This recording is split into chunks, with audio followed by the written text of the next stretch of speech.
អូខេបាទ2026គឺជាឆ្នាំដែល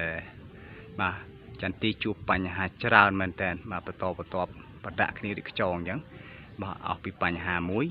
ចូលបញ្ហាមួយអត់ឈប់ទេបាទរហូតមកដល់ពេលនេះហើយគឺខែ4ហើយនៅតែមានបញ្ហាទៀតបាទអញ្ចឹងបញ្ហាដែលជួបនៅកំឡុងខែ4នេះបាទក្រោយពេលដែលយើងឆ្លងកាត់អាកាសធាតុក្តៅស្ងួតបានឥឡូវយើងកើតមានបញ្ហាថ្មីមួយទៀតបាទគឺបញ្ហាបាទត្រួយថ្មីចេញមកដដើមកម្លាំងដដើមអាហារពីផ្កានិងក្តឹប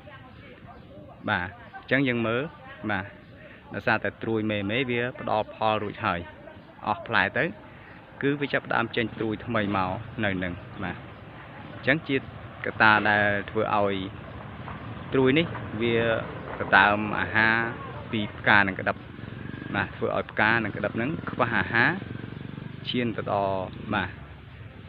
ក្តឹបហ្នឹងវាលូតលាស់មិនពេញលេញឬក៏លូតលាស់យឺតឬក៏អាចឈានទៅដល់ស្វិតក្តឹបបាទជ្រុះក្តឹបជាដើមបាទអញ្ចឹងនេះជាកត្តាមួយដែលបង្កហានិភ័យដែរចំពោះចន្ទទី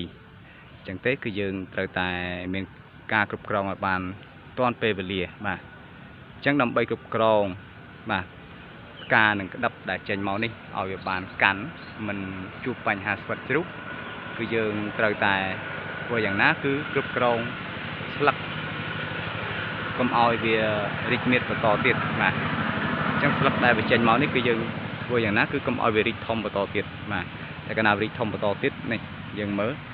ពេលវាធំពេញលេញទៅគឺធំមែនតើអញ្ចឹងតម្រាំតែប៉ុណ្្នេះគឺវាស៊ីពេលយូរហើយវាចាយអាហារច្រើនមែនតើអញ្ចឹងវាអាចធ្វើឲ្យចន្ទិរបស់យើងវាខ្វះកម្លាំងបាទ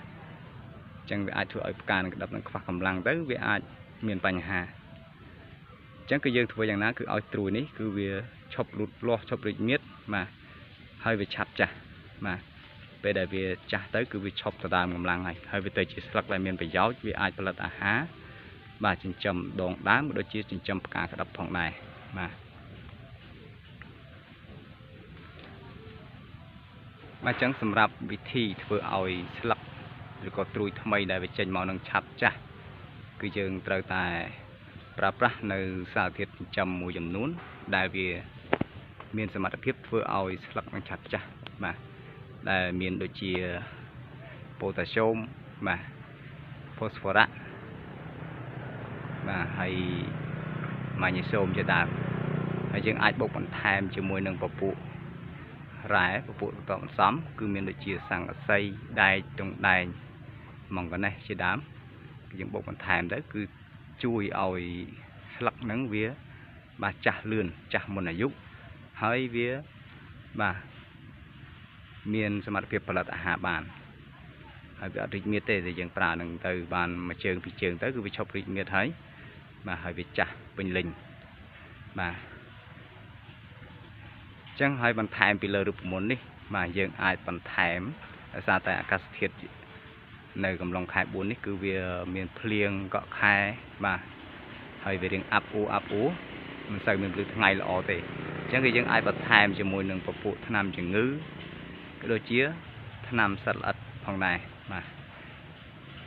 អញ្ចឹងសរុបមកវិញសម្រាប់កំឡុងខែ4នេះបាទការគ្រប់គ្រងចន្ទទីគឺយើងត្រូវផ្ដោតទៅលើ3ចំណុចបាទទី1គឺគ្រប់គ្រងត្រួយថ្មីដែលចេញមកបញ្ចេញទៅដើមកម្លាំងជាមួយនឹងផ្កាក្តឹបទី2គ្រប់គ្រងបញ្ហាជំងឺបាទបញ្ហាជំងឺបាទទី3គឺយើងត្រូវតែគ្រប់គ្រងជាមួយនឹងបញ្ហាសត្វល្អិតបាទដោយសារតែពេលភ្លៀងធ្លាក់បែបនេះបាទជំងឺឱកាសនៃការកើតជំងឺគឺវាច្រើនមែនទែនបាទហើយសត្វល្អិតក៏ដូចគ្នាដែរតែកាលណាវាមានភ្លៀងមានសំណើមអញ្ចឹងបាទសត្វល្អិតគឺវានឹងកើតលឿនបាទគឺពិសេសមានដង្កូវបាទក៏ដូចជាមូសតែជាដើមគឺវាកើតលឿនដែលជាកត្តាហានិភ័យដល់ផ្កានិងក្តឹបបាទអញ្ចឹងគឺយើងអាចបុកបញ្ចូលគ្នាតែម្ដងទៅដើម្បីបាទយើងកម្ចាត់បញ្ហាម្ដងគឺបានទាំងអស់តែម្ដងគឺចាត់បានទាំងបញ្ហាស្លឹកដដើមអាហារកម្ចាត់បានទាំងបញ្ហាជំងឺផ្សិតរួមទាំងកម្ចាត់បានទាំងសត្វល្អិតបាទយើងប្រើចូលគ្នាយ៉ាងទៅគឺយើងនឹងទទួលឱកាសជោគជ័យខ្ពស់បាទជាមួយនឹងការថែចន្ទទីនៅកំឡុងខែ